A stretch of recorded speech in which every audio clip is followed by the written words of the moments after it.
All right, welcome in to another edition of the UP Power Podcast. Keegan Cooper, Kevin McNulty with you, and a lot to talk about still as we close the book on the college hockey season. Of course, the Frozen Four coming up. Michigan Tech not a part of it after a 6-1 loss to Boston College in the opening round. And third straight year, the Huskies get knocked out in the first round, but Boston College is just a really good hockey team.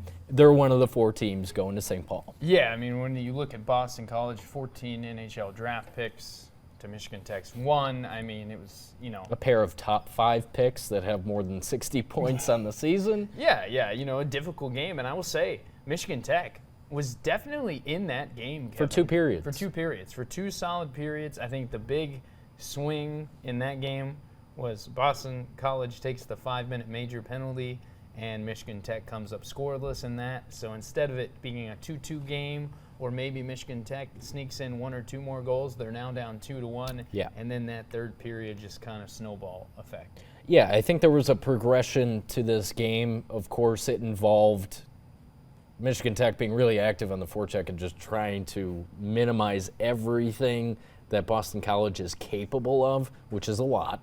That meant a lot of traps in the neutral zone and what have you, anything to keep their prolific scorers and stick handlers away from Blake Pietila, and they accomplished that for 2 periods, like you mentioned.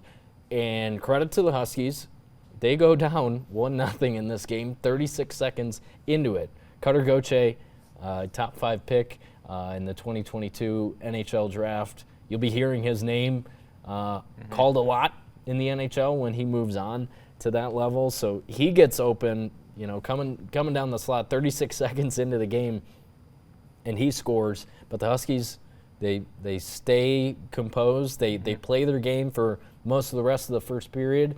And even the first power play of the game, they end up with a shorthanded goal. They turned it over.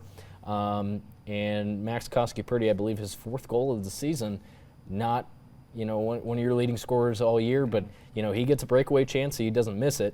Now, the issue is the only goal they've scored, even if you go back the last 2 tournament games and put all 3 of them together, the only goal they have is a shorthanded goal in the first period of this one. So that hurts for Michigan Tech when you talk about, when you get into the tournament, you want results, and it's a lot easier said than done a lot of the times. But, yeah, second period, I think you get that 5-minute major, and Perro's out of the game, one of their other guys on the top line, and he's gone, got 5 minutes with the man advantage, and again, they didn't take advantage of it.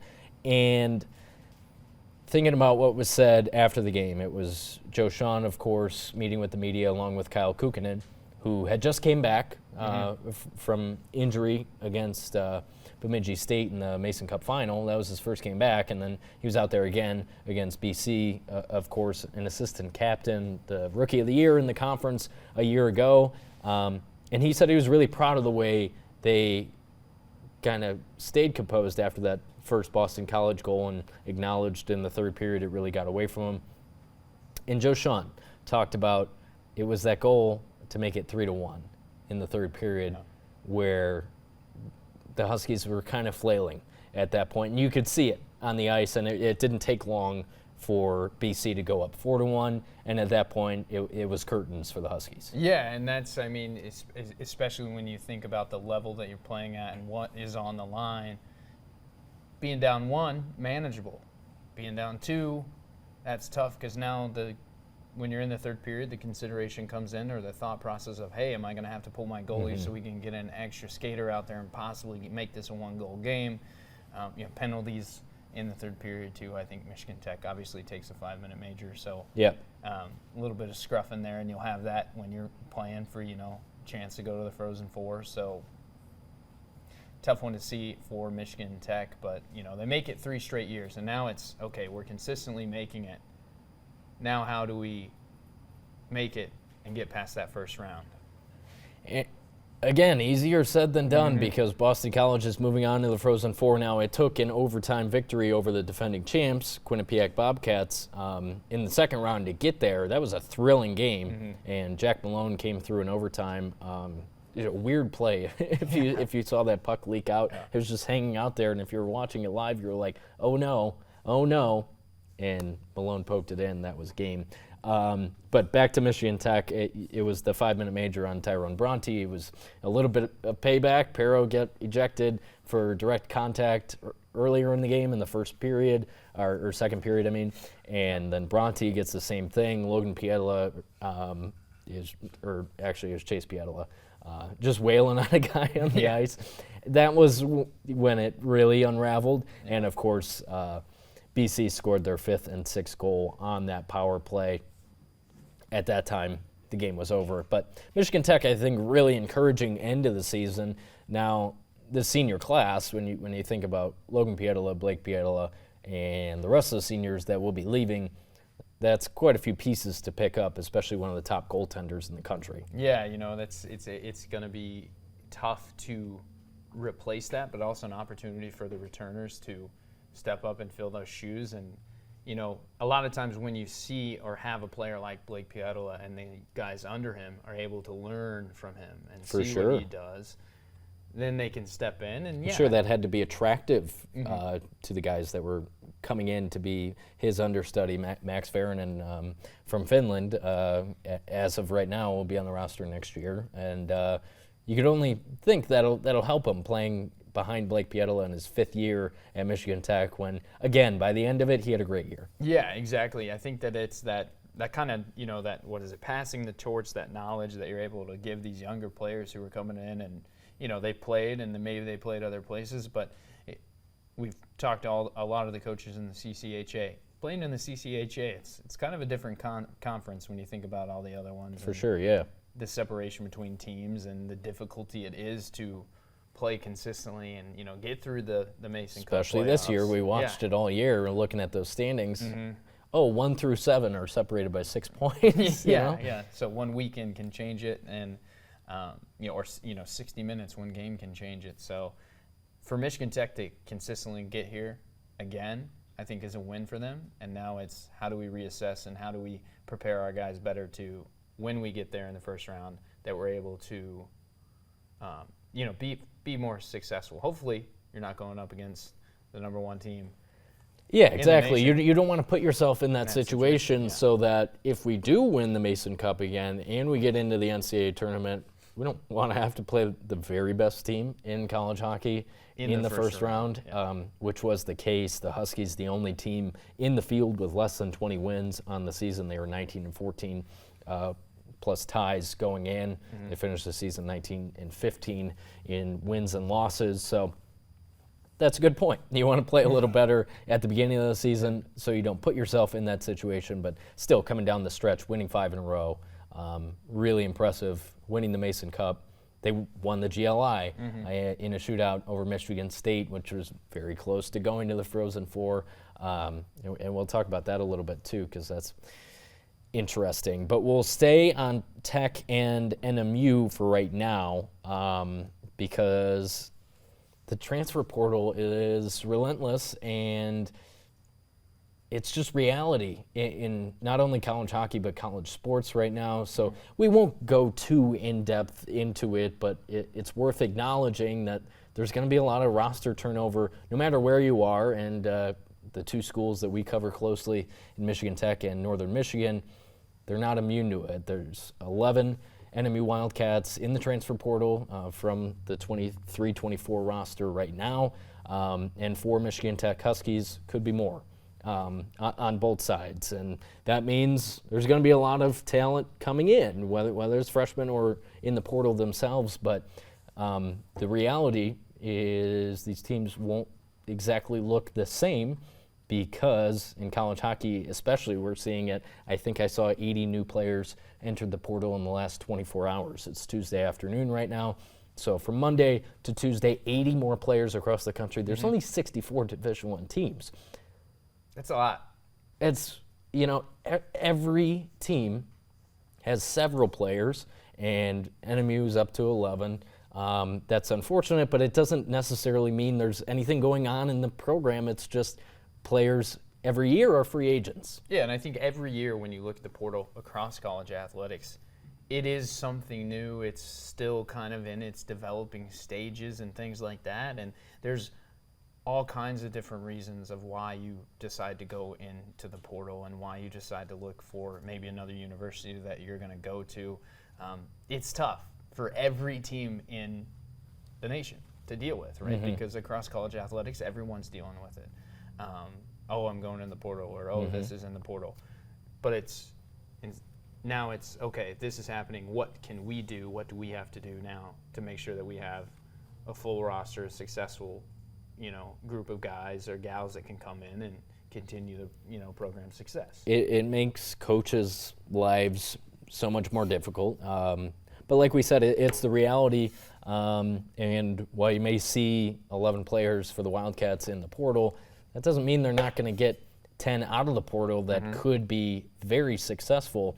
And it, like I said, just kind of the reality. It doesn't depend on what school you're at. Jack Works for Tech is an example of a guy who won a national championship at Denver, hit the portal, comes to play at Tech, and had a really good season for Tech. Yeah. So who's to say that's not going to happen for NMU or Tech again, that they're going to get one of these top guys in the portal, and you're going to see results on the ice. That could happen. Yeah, another one I think about, Joey Larson from Michigan State. Joey Larson went from NMU to Michigan State. Had a great season. They make it. Had a goal in the second-round game against Michigan. It's just reality, and there's a lot of moving pieces, and we won't go into it much more than that because, reading into every single player's reasoning for leaving or entering the portal is not even worth it because, like I said, there's so many of them. And we'll just have to wait and see who decides to come out of the portal and come to one of the schools that we watch very closely and see what they got. So that's about it right now. Like I said, a bunch of players have decided that's what they're doing.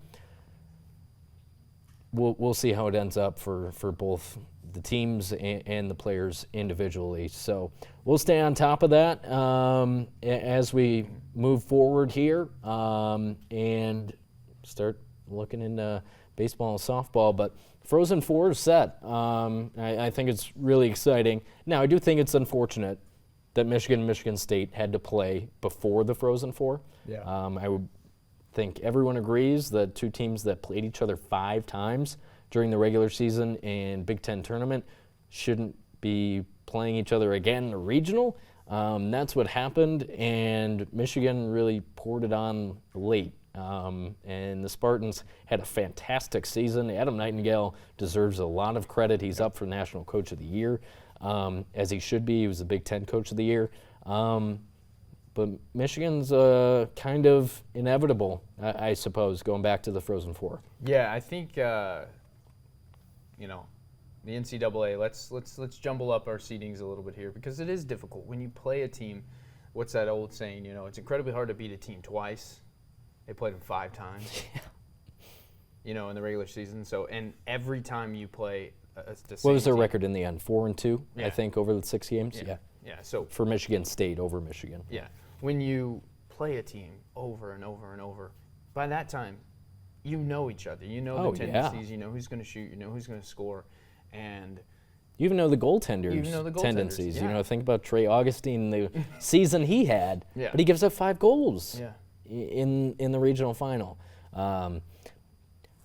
That whole thing was unfortunate, and it's the NCAA who put them in the same regional in Maryland Heights, Missouri, which is outside St. Louis, and I have a feeling I know why they played that in Maryland Heights, Missouri, because the Frozen Four is going to be in St. Louis next year. And the other thing that people took issue with, which I again agree, is that it was a 2,500 seat rink. Yeah. And North Dakota was in that regional, and they sell out a 12,000 seat rink. And the MUN at Michigan State, we saw 6,500 people pack in there last weekend when we were in East Lansing. Yeah. Right? And so these 4 teams, Western Michigan included in there as well, we're going to play in a 2,500 seat rink. It wasn't right from the beginning, and it was the NCAA, one being careless, I think, deciding, these 4 can go. 3 teams from the same state going to play in a regional in Missouri. And it didn't make a whole lot of sense, but in the end, Michigan comes out of it. They're going to St. Paul. Yep. You know, what are you going to do? What are you going to do? Get back there next year and change it a little bit. But yeah, I think putting a cap on it is, let's not make 3 teams from the same state go play in the 2,500 seat ring. It just makes no sense. And we talked about it with NMU having to play men's basketball, having to play Ferris State in the first round of the D2 tournament. Now they prevent it in Division I. You can't play a conference opponent in the first round, and you're not going to be in the same quadrant if you separate each 16-team bracket into 4. Mm-hmm. You can't play a conference opponent in the first or second round. That's the way it should be. Yeah. You can't even do that in Division III, but Division II, there's less teams, so they say, yeah, you can. If you're in the same region, you might be playing each other in the first round, and guess what? NMU, men's basketball, a little banged up, going in there. Ferris State had seen them twice already, and they got the win. Mm-hmm. Yep. And it just doesn't feel right. That's the thing. Let's jumble it up a little bit. NCAA, let's do some changes to make it, because it's that thing. Okay, we're playing them again, and we played them 2, 3, 4 times already, and because majority of the time you play conference opponents twice in the regular season, maybe 3, 4 times. Then you might get them in your conference tournament at the end of the year. Yeah, in hockey, when you're doing home-and-home series, then you end up playing a team 5 times, like MSU and Michigan State. So that's how it shook out. The Frozen Four is fantastic, though. Awesome. Boston College, Michigan playing each other on April 11th. And then Denver and Boston University advancing. They have the expected number 1 pick in Macklin Celebrini. We talked about Boston College and the talent they have. Pretty much all of them 18, 19 years old. That will be in the NHL in due time. And then Michigan and Denver, of course, really talented teams as well. What I predicted, I did fill out a bracket for the ice hockey tournament as well. Boston College and Boston University playing each other for a championship would be pretty crazy, especially in St. Paul, Minnesota. I saw a couple years ago when the final was in Boston, it was 2 Minnesota teams going up for the title. It was U of M and one of the other Minnesota teams. So a little bit of deja vu if BC and BU end up playing for a title. I'll tell you, Gabe Perreault, you don't want to get knocked out of that game, but it might be hard not to. It's your rival. Yeah, it is your rival. It's the Frozen Four will be some great college hockey to wrap up the season. All 4 of those teams have the ability to win it. When you look at Boston College, I think 14 NHL draft picks is enough said there. Boston University, again, phenomenal players. Michigan is playing good hockey, and can they? And I think we saw this when they played Michigan State. They put their foot on the gas. It was kind of back and forth a little bit, and when they got that lead, they pedaled to the floor and kind of kept it on there. So if Michigan can get a lead against Boston College, maybe we'll see a little bit of upset city here. They also have the good juju of Natasha Bedingfield on their side. I don't know if you saw in the locker room afterwards, they were bumping Unwritten, which you don't see all that often, but I was enjoying it, these guys belting out Natasha Bedingfield, which is funny. It's a great song. So, yeah, I don't know if I'm pulling for any outcome. Like I said, seeing BC and BU play each other for a title would be pretty cool. But yeah, Michigan still alive, and we'll keep tabs on that as we go forward. Now, we were just complaining about the NCAA, and it might be time to complain about them some more as we talk about the women's basketball tournament. We had 2 great games in the Elite Eight last night. Everyone's talking about women's basketball, women's college basketball, which is really exciting, and we're going to talk about it too because, like I said, fantastic television last night. But we'll start with complaining about the NCAA. Did you see the different three-point lines and the lengths on 2 different ends of the floor in the women's tournament? They played 5 games like that, and only the 6th last night in Portland between UConn and USC had it corrected. How do you mess that up? I don't know. That's a difficult one, and I saw the A video difference then. of 9 inches from the top of the three-point arc. One of them was shorter than it's supposed to be. The other one was the correct distance. And the difference at the top of the key, and they were out there measuring it before the game, and credit to Texas and NC State, they said, we'll play. This game's on ABC. We want people to still watch. The other option was to delay it either into the night or the next day, which would have caused problems. And so good for both coaches being good sports about it. But another thing they said was only in women's college basketball. That would never happen in the men's tournament. And I'm afraid that is the harsh reality and the truth. If you think back to a couple of years ago when both tournaments were played in bubbles, the women's tournament in San Antonio, the men's tournament in Indianapolis, and the discrepancies in the weight rooms and the workout areas for these athletes that were in the bubble for the tournament. That was huge. That was a big deal. But clearly the NCAA didn't learn their lesson, and you got women's teams playing with three-point lines that are different lengths. Yeah, it's not acceptable is what it is. It's not acceptable because, and I was reading some, comments and different articles, and they're like, well, they each get a side to play on the floor, and it's like. That's true. It didn't matter in terms of, the integrity of it was unfair for one side. They both had to play on it, but one team had to play with the incorrect length in the second half. And what if they went to overtime? Would you have to switch baskets 2.5 minutes in? I don't know what they would have done if that was the case, but moral of the story, it's like, how do you mess that up? And the NCAA blamed it on whoever they had contracted to make the floors. But no one noticed? No one noticed that? Yeah. And I mean, hey. It's crazy. Yeah. It's mind-blowing. Kind of, one of those things that you don't expect to see it, and you see it, and did it, when you think, did it have an impact on the games? Maybe, maybe not. Like, probably not. I think the shooting numbers, three-point shooting numbers, were very similar for both sides of the floor. The point is, it just shouldn't happen. Yeah. Grab the tape measure, double check. Let's talk about the actual basketball, though, last night.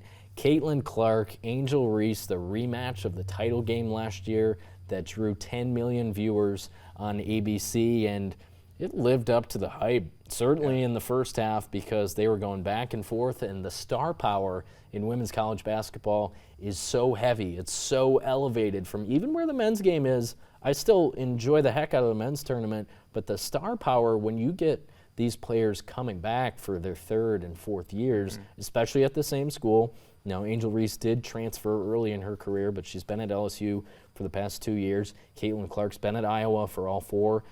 She's from Iowa. She's from Des Moines.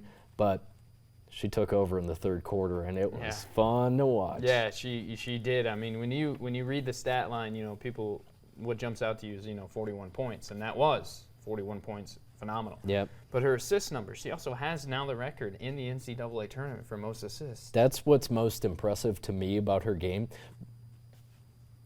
When I first watched her, it was the shooting, because you've really only seen Steph Curry have the range that she has, meaning I can pull up from anywhere on the floor and I'm going to knock it down. But now when I watch her, knowing that she can hit from anywhere on the floor, it's the way she passes and the way. And what Kim Mulkey said after the game, she elevates everyone else on the roster because she knows exactly where they're going to be and when the defense is going to come out on me and when you're going to be open. And that's why she had 12 assists, and that's why they won the game. It wasn't her 41 points. She could have scored 41 points, and they could have lost. That's kind of how the title game went last year. I don't remember exactly how many points she had in that one. It was 30-plus for sure. But... yeah, 41 points, again, not necessarily the reason why they won the game, but the 12 assists. Incredibly impressive and fun to watch. And, fun to watch, and being able to find her teammates knowing that, she's probably going to draw double teams. And credit to her teammates for stepping up and knocking down those shots. When she does draw a double team, it doesn't even guarantee that she's not going to pop out and knock down another three, because she did that a couple of times, and everyone on the internet was getting on Haley Van Lith, who's a really talented player, was only 5'7" defending her. Clark is 6 foot. There was some merit to that for sure. Could Kim Mulkey have tried some other things to dial up on Clark? Sure, but would it have worked? Even we saw them switch sometimes. All 9 of Clark's threes weren't over Van Lith. You saw Reese close out a couple of times, who's 6'4", 6'5". Yeah. Up in her Trying to shoot grill. over that? Yeah. And Clark did it. So it's like if she did make a bunch of adjustments or just even one and saying, Haley Van Lith, you're going to guard someone else for the rest of the way, I don't know if it would have mattered. Yeah, I don't know. I don't know. I think Iowa, when you look at the start of that game, you look at the first 5 minutes. I mean, Caitlin Clark scores the first 5 points for Iowa. And Angel Reese was great in the first half. And she was. And she did, and I do like this. She did have that ankle tweak, and they did catch it, and they showed a replay of it during the game. But she said, and even in postgame, that's not an excuse for the way that the rest of the way. That's not an excuse that I'm making because we lost, And I think every single player on those 2 rosters deserve a lot of credit for handling the buzz around this game and last year's game because a lot was made of, who these players are off the court and whatever. Between the lines, they were highly competitive. When they got off the court, they were respectful of their opponent. It was really a masterclass of good sportsmanship on both sides. And I'm glad it didn't escalate to even anyone getting a technical foul in that game where they just played basketball. This time Iowa was better, and everyone enjoyed the game, and that made me happy that whatever was talked about, about these players, even about the coaches before, didn't matter when they got on the court. Yeah. It was just 4 quarters of great basketball, and then that's what you want in the NCAA tournament when you get to this point. When the Final Four spot is on the line, that's what you want is the best basketball, and that's what we got against LSU and Iowa. Not a bad game to follow it up. Juju Watkins, the freshman phenom. Again, that's something the men's game is lacking, a star freshman. Juju Watkins is certainly that for USC. The 1 seed taking on the 3 seed UConn, which is weird. Gino Auriemma's won 11 national championships. He loses 5 players early in the season to injury. He's going back to the Final Four for, I think, the 23rd time. Remarkable. Paige Beckers is that good. And the cool thing in the Final Four, and we'll get to the men's tournament, we're really excited about the big man matchup on one side of the Final Four, but you get Paige Beckers and Caitlin Clark in the women's Final Four on Friday. Yeah. And that's really exciting once again. Yeah, and an opportunity for, to see who can, as of right now, in the NCAA tournament, who can stop Caitlin Clark. Who can South Carolina. Yeah. who can? Dawn Staley must be over the moon with how much people are talking about Caitlin Clark and Angel Reese. Nobody's talking about her undefeated South Carolina team. Yeah. She's going for her 3rd national title as their head coach. They got to be the favorite going to the Final Four. It's going to be South Carolina and NC State, and then on the other end, UConn and Iowa. Winners moving on to face each other in the championship on Sunday. South Carolina, again, they have to be the favorite. They're undefeated. Yeah, they have. They have a great roster. Ironically, you have UConn and NC State in both Final Fours. First time that's ever happened, which is really cool. UConn on the men's side has to be the favorite because up and down the roster, they can beat you so many different ways. South Carolina is that in the women's Final Four. So we'll see if they get it done. And I think we're ready to talk about the men's Final Four, and we have our brackets here. Our brackets here. A lot of red on mine. Next year, now. we're totally filling out women's brackets, too, so we can make fun of each other like we're going to right now. So we'll talk a little bit more about the men's Final Four before I make fun of you. Before I make fun of you. UConn going up against Alabama. UConn laid it on Illinois in the second half. Yeah, and I mean, it was laid over. It on the game them. was over. Game was over. Oh, game was over. 10 I said minutes last week I was pulling for Illinois just because I like their team, I like their coach, home state and whatnot.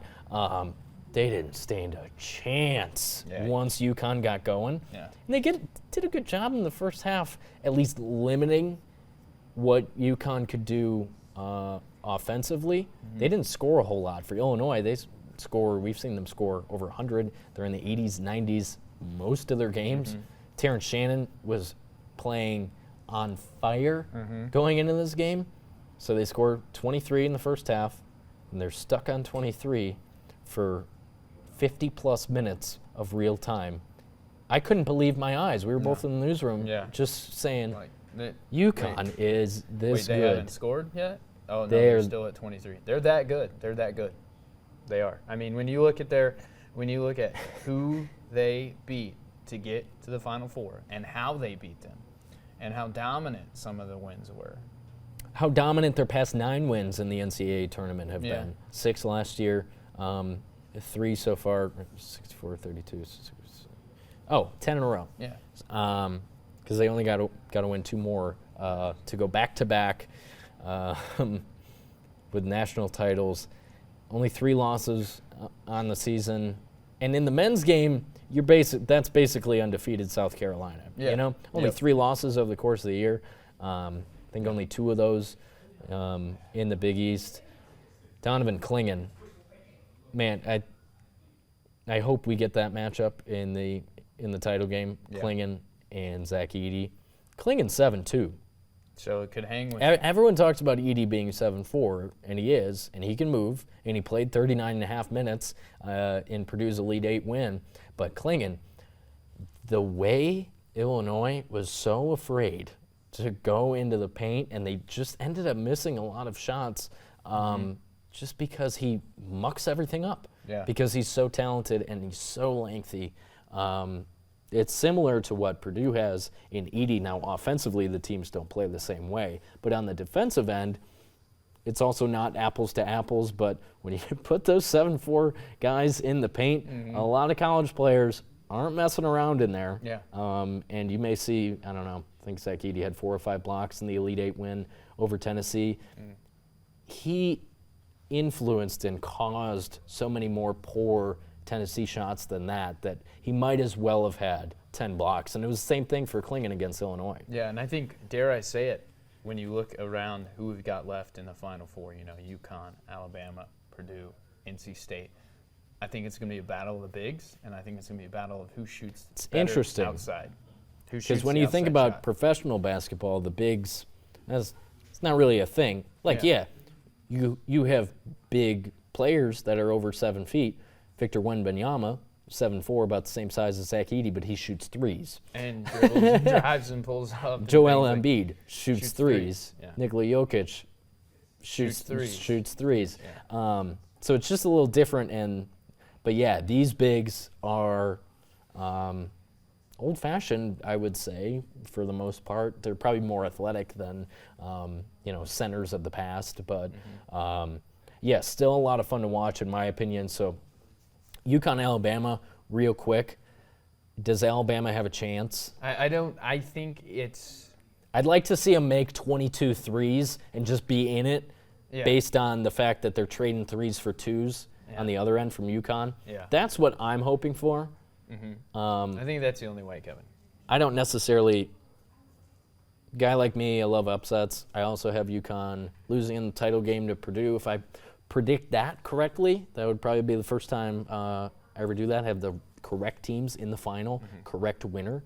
But also, if Alabama gets hot from three, maybe they'll be in it. But UConn, over this 10-game stretch in the tournament, hasn't won a game by less than double digits. So I'm rooting for that. I'm rooting for Alabama making 20-plus threes and just being in the game based on that. Because God knows they're not going to play defense. They've played good defense. That's why they're in the Final Four. But if you watch Alabama at all during the regular season, there's no defense to be had. We're gonna outscore you, and that's how we're going to win. And credit to them for bucking up on that end a little bit over the past 4 games to advance to Phoenix. You know? And if they don't play defense, and they don't get hot from three-point land, UConn is going to run away with this very early, I think. Sure. But can they run away and hide the way Bama knocks down threes? I don't think so. I don't think so. Well, if the Crimson Tide go cold, then yes, the answer would be yes. But I don't know. We'll see. Maybe Bama makes it a game.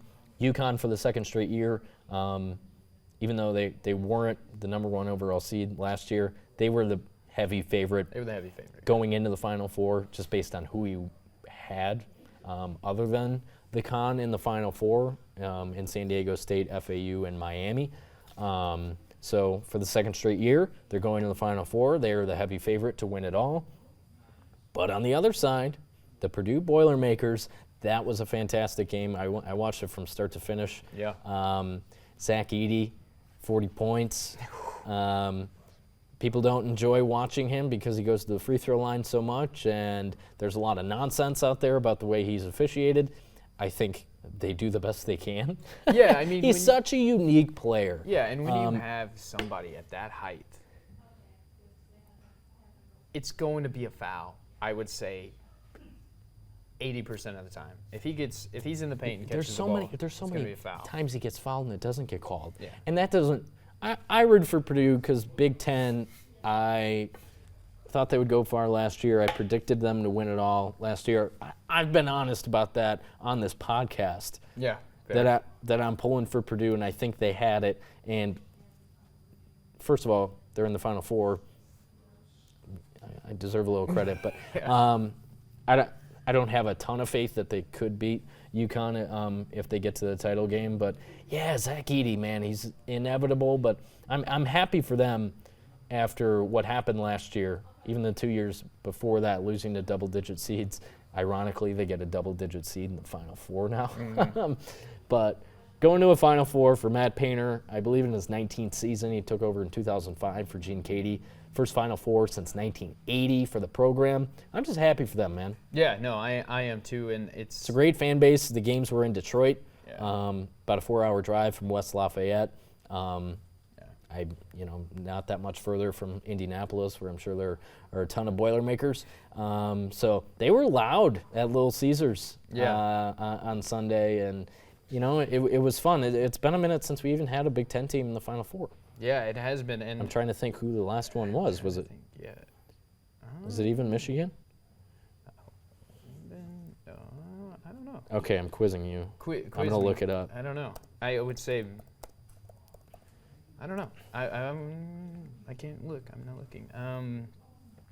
Yeah, I don't know. But when you look at these teams, it's nice to see. And that's what I think is. We haven't even gotten to DJ Burns and NC State, man. Yeah. What a miraculous run. Yeah, I mean, when you think about where they were and what they did at the end of the regular season to start winning. They were 17-14. They're 17-14. Going into the ACC tournament, they had lost 4 in a row.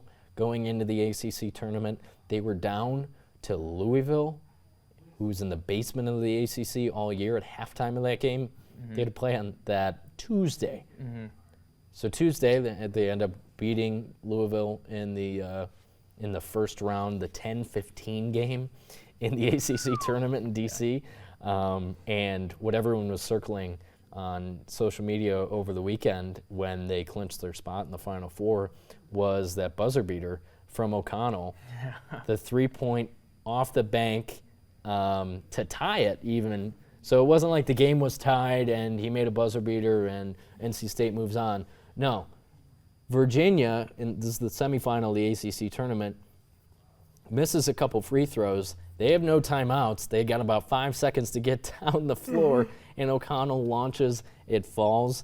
They go to overtime. They win it in overtime. They beat the 1 seed in the national tournament in UNC in the championship game. They punched their ticket, and now they've won 4 in a row in the NCAA tournament, and they're going to Phoenix. It's the craziest run I think we've ever seen. I think it is, and they beat. It's a Power 5 team, so it feels a little bit different. They play in the ACC. This is their first time back in the Final Four since '83 when they won it all. Everyone knows of NC State basketball because of that team, Lorenzo Charles, Jim Belvano, so it doesn't feel like a crazy Cinderella run. But when you break it down like that, 17-14, losers of 4 in a row, going into the ACC tournament, and now they've won 9 games in a row, and they're one of the last 4 teams standing. It's remarkable. It is, and I mean, that's what you love about March. That's what you love about the NCAA tournament is at any team, and I love using this quote, and I'll continue to use it from head coach Matt Mackrzak in Northern Michigan basketball. All you have to do is be the best team for 40 minutes a day. Yeah. For 7-8 days, and you're going to find yourself in the Final Four, and that's what NC State has done. Obviously, it's a product of their history and their hard work and their effort. But when you look at where they've gone, right? So they get into the tournament, they beat Texas Tech, right?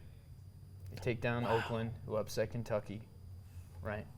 And then they come here, and when you look at this NC State getting to the Final Four makes me feel a little bit better about Oakland. Yeah. Because remember, we were in East Lansing at the time when that game went to overtime. Yeah.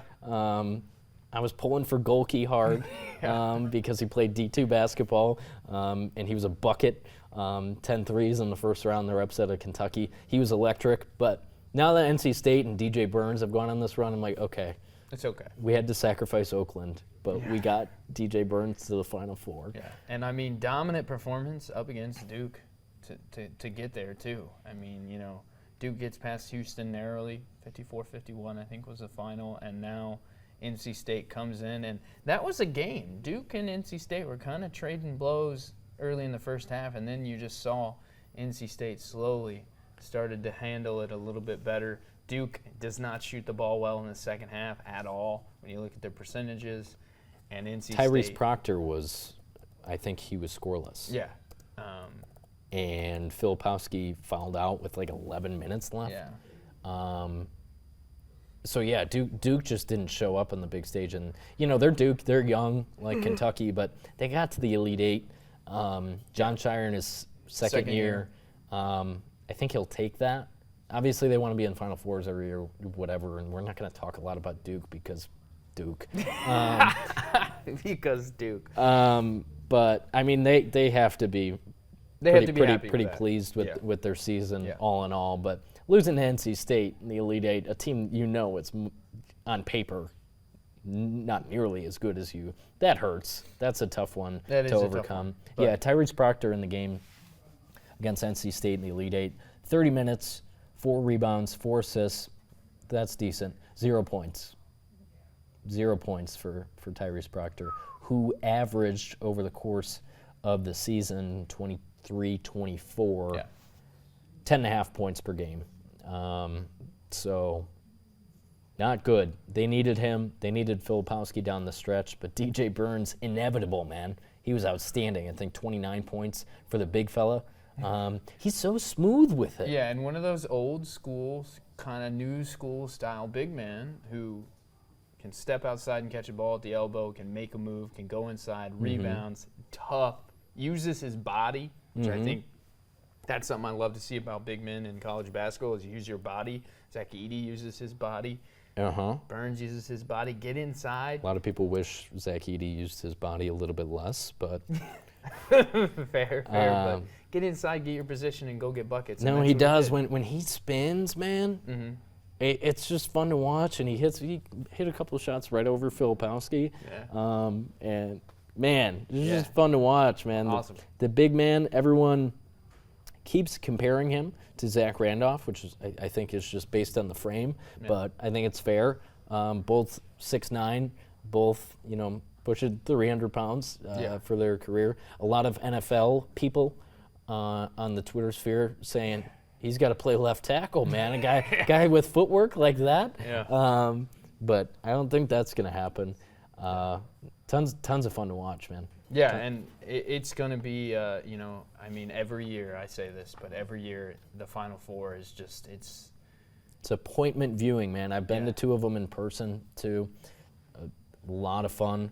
And I'm really looking forward to these games. And the cool thing about the women's game being on the up and up, we got basketball from Friday to Monday now. Yeah.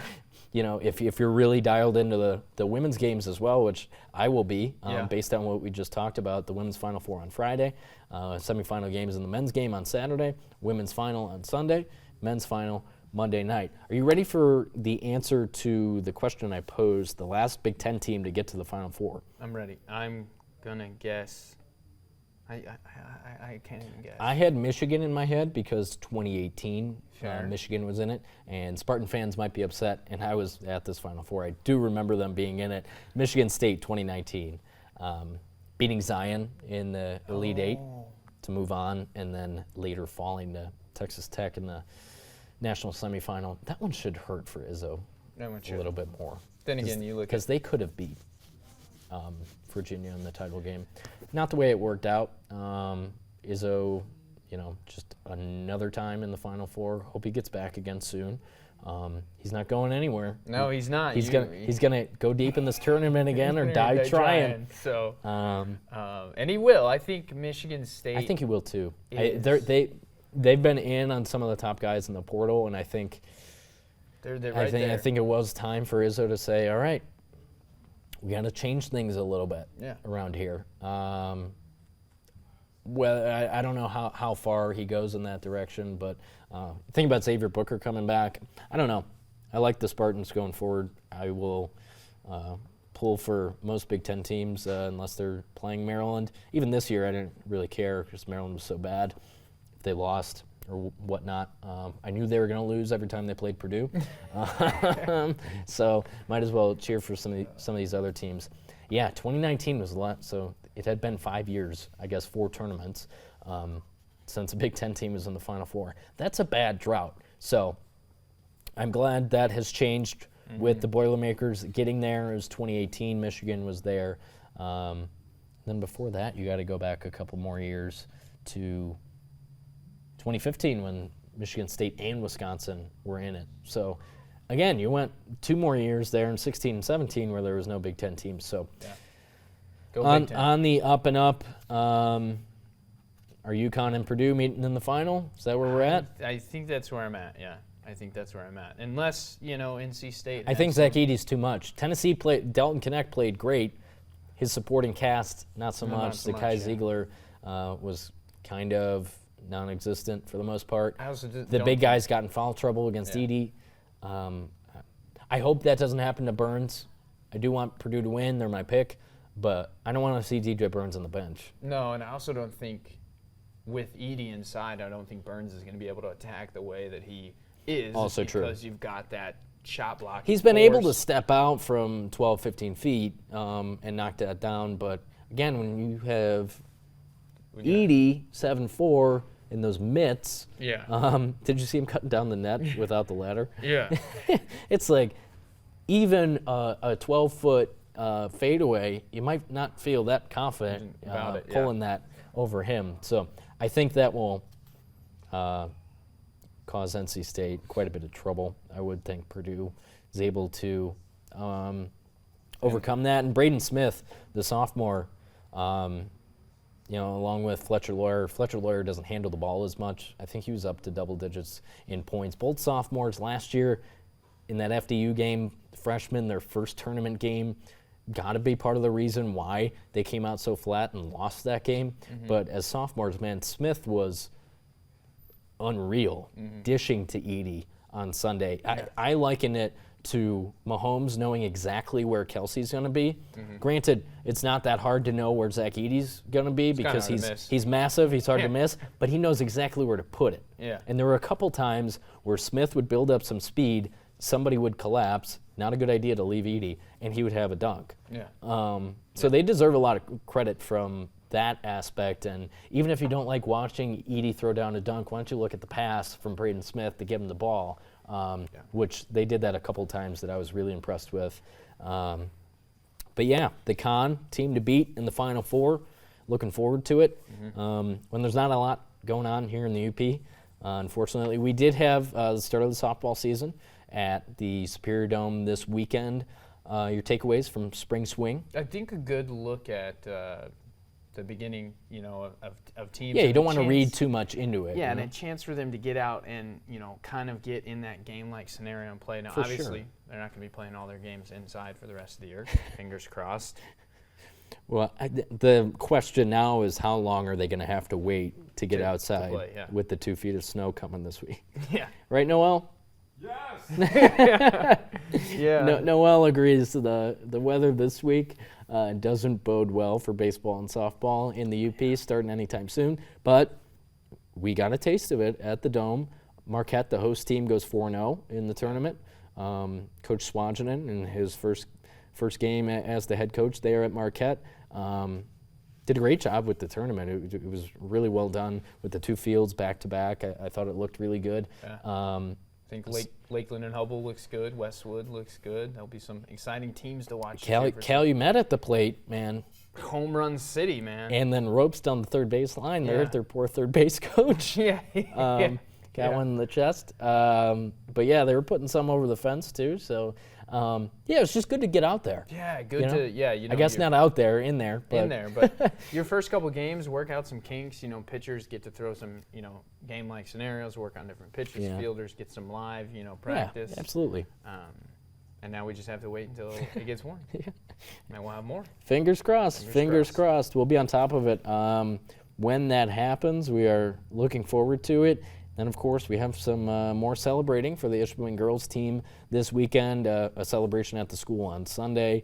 We'll be there, and then be on the lookout for what we're putting together on the Hematites. I know we're really excited about that as we get the ball rolling on what we have planned, but we'll be talking about them quite a bit more, because what an incredible accomplishment. We discussed it last week on this podcast, 28-1. A lot to celebrate, though, for the Hematites. A lot to celebrate indeed, Kevin. Should be an exciting time.